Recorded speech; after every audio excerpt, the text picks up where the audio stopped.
Hi folks, back again. I am at this point, this is the situation here. I just took a bearing here. I've submerged here, running around this side of the target. I'm on a course line that's just under 1,000 meters. I'm heading in the parallel but opposite direction here.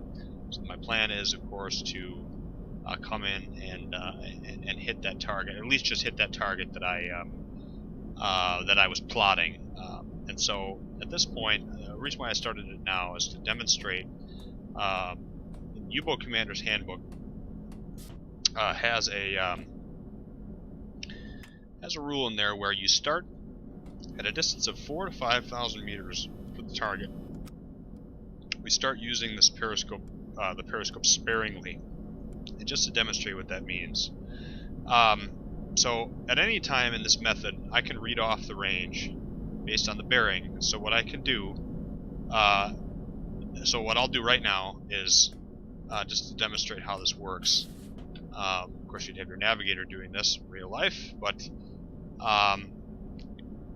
so from a point, this is where I reset my odometer here. I've gone 556 or 560 or so. So I come and I run that out to be, let's just say, allowing for the time to go on here. So 6:04, that's going to be about right. So this is going to be my mark from here. And I'm going to go up and I'm going to get a bearing now on that target that I was tracking. And then that allows me to get a range. Since I've got his course line, so the bearing at this point is 10. So I come in here and I say 10 degrees. True bearing is 283. So I come here and I say, okay, 283, which is right about there. And then I measure the range, which is here, 4,789 meters. So the U-Boat Commander's Handbook at a range of 4,000 to 5,000 meters starts the sparing use of the periscope. What does that mean?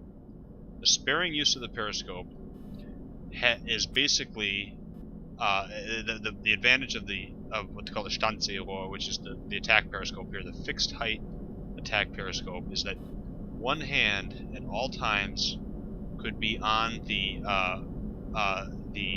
raising and lowering or elevation lever, and that is the ultimate advantage of this periscope versus a more standard or traditional periscope like the one in the observation scope in the control room, where it's a fixed height. It goes up or down. You could, I guess, lower it to an interim amount, but then you'd be turned into a hunchback trying to stay bent over in order to use it effectively. So that's, in the comfort of your cozy chair here, you can sit here and go up and down with it. And the sparing use means that at all times the periscope is either awash or not visible from the bridge of the target ship. So that literally means something along the lines of this.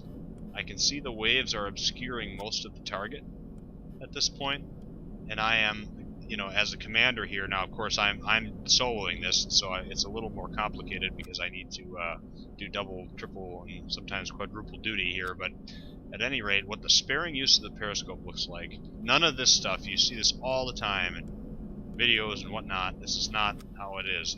This is always just up and down, adjusting with the waves, just so that you can just take a quick peek here and there, just boop, right above the waves, all the time.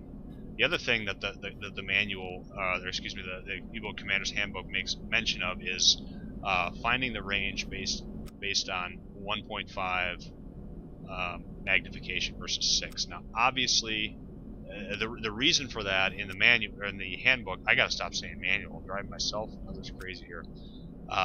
Reason for that in the handbook is that's given in the handbook anyway, is that the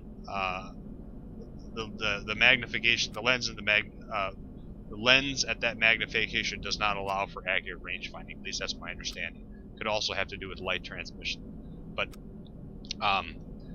the moral of the story is use 1.5 for range finding. Now you certainly could do that in game here. There is no penalty, of course, or no distinction, I should say, between 1.5 and 6 in terms of range finding ability. You just need to use the correct formula for the 6 magnification. But if you really want to be historical about it, you can basically do it as follows. You could simply say, I think that mast height, and the average mast height, a good estimate of mast height, honestly, is about 35 meters in this game. You could use 35 or even a better estimate if you so choose, and simply go into your distance table and say, if you want to use the 4,000 and 5,000 meter estimate by using range finding versus just taking a bearing, you could do that as well, and just come here and say, okay, at a mast height of 1.5 zoom, mast height of 35, well, I guess you're not going to really get it because you're not going to get, I guess, that mast height. But the next logical step in range finding, so in that case, you could go to 6, I guess, and say, okay, as soon as it hits 3 marks, that's when I need to start being careful and use periscope sparingly. The next logical stage where range finding applies in this is at about 2,000 to 4,000 meters. So the U-Boat Commander's Handbook has a range of 2,000 to 4,000 meters as the point at which you start going in for the attack. Now, what going in for the attack means, it could mean one of several things. If you want to do what's known as the Fast 90 attack, which is a very popular method on SubSim and elsewhere, is you would set your course 90 degrees to that of the targets, and then you would go into the TDC. At that point, if you're assuming you've waited to set the TDC, set your scope to 0 bearing, and then set your angle on bow either right or left 90 degrees depending on which direction he's going, and then you essentially set it up, and then you just adjust your speed as necessary in order to arrive at a 0 gyro angle shot. Now, that's a great method, and it's a quick method, but it is a product of Silent Hunter 3. It's a product of games that have a representation of the TDC that's not historically accurate.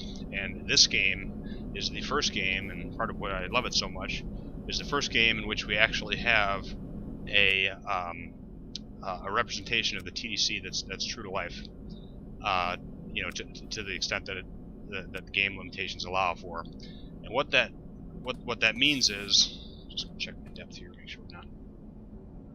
Okay, so we're on the deep side. Trim, lower just a little bit. Trim. Okay, should be good. So what that means is, effectively, you've got a TDC that will function as the real one did. What does that mean? Well, and I've gone over this in other videos, but once you've got the angle on bow set and you've got your angle tracking set, any changes to your own course at that point in time are rendered, are taken into account by the computer. Now, when I say, yeah, the Fast 90 is great for games like Silent Hunter 3, well, why is that the case? It's because that function is not represented in those games, and that's because anytime you change your own course, your angle on bow setting is at that point rendered null and void. And so the reason why I'm not an advocate of the Fast 90 attack is because you just don't need to do that, and you don't need to do that because for the same reason that the U-Boat Commander's Handbook doesn't recommend becoming fixated on one particular type of attack or one particular attack course when you're using the aid of the fire control system, aka the TDC. You're able to maneuver any which way you so choose. Now, ideally, you would want to minimize your gyro angle to the extent that it's close to 0. But the big part of analyzing a good solution with this is this dial up here, the impact angle. So it's with this dial in mind here, as well as angle on bow and gyro angle. These are what you should be concerned with when you're analyzing the quality of your solution. Really, if you want to break it down even further, it's really impact angle and gyro angle, and the goal being to try to minimize gyro angle to the extent you can, okay, to get as close to zero as possible, meaning that the torpedo doesn't have to turn very much, while getting an impact angle as close to anywhere from 90 to 120 degrees. Not necessarily spot on 90. Ballistically, it's more advantageous to actually shoot at an impact angle of anywhere from 90 to 120 degrees. Both the American and German torpedoes had tremendous trouble hitting at a perfect 90-degree impact angle. Now, way beyond what's simulated in this game, but if we're trying to do things historically, you would shoot at an impact angle anywhere from 90 to 120, preferably somewhere around this ballpark right here. And you arrive at that by trying your damnedest to arrive at a 90-degree angle on bow at the moment of shot. Okay, at a zero gyro angle, meaning that your lead angle, or that your impact angle, is actually 90 degrees plus your lead angle, if you can visualize that. So if your angle on bow is 90 degrees at the moment of the shot, you're going to have some particular lead angle, and your gyro angle is 0. Then your impact angle is 90 plus whatever your lead angle is, which puts you right in the ballpark of what's probably ideal.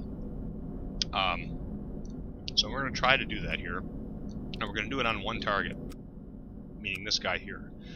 So if I say, okay, he's about 35 meters tall. I don't know what he is. I haven't looked up in the recognition manual at all. I did once when I first started this game, but I didn't note any of the values. And so if I want to do range finding here and see how far he is now, I can say, okay, he's about, at 1.5 zoom, he's about almost 2. So what does almost 2 give me? Almost 2 at 35